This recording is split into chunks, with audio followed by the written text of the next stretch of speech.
বন্ধুরা, আমার পিছনে যে জায়গাটা আপনারা দেখতে পাচ্ছেন এটা হচ্ছে জাহিলি আশতুরা। পিছন সাইডটা কুয়াশায় একেবারে পুরো সাদা হয়ে আছে। আর এই কর্নারে হচ্ছে আপনার বালবেগ জেলা অবস্থিত। আর এইটা পিছনে এটা পুরোটাই আশতুরা বেকা উপত্যকা। আমার পিছনে বড় বড় দুইটা পাহাড় আছে, অবশ্য দেখা যাচ্ছে না। এটা হচ্ছে বেকা উপত্যকা এবং এই কর্নারে হচ্ছে আপনার জাহেলি এবং বালবাগ। তো এখানকার পরিবেশ অনেক সুন্দর।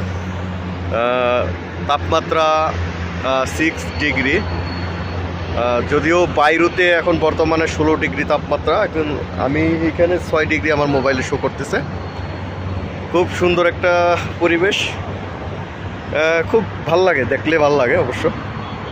আমি প্রতি 2 সপ্তাহ পর পর এখানে আসি আর কি।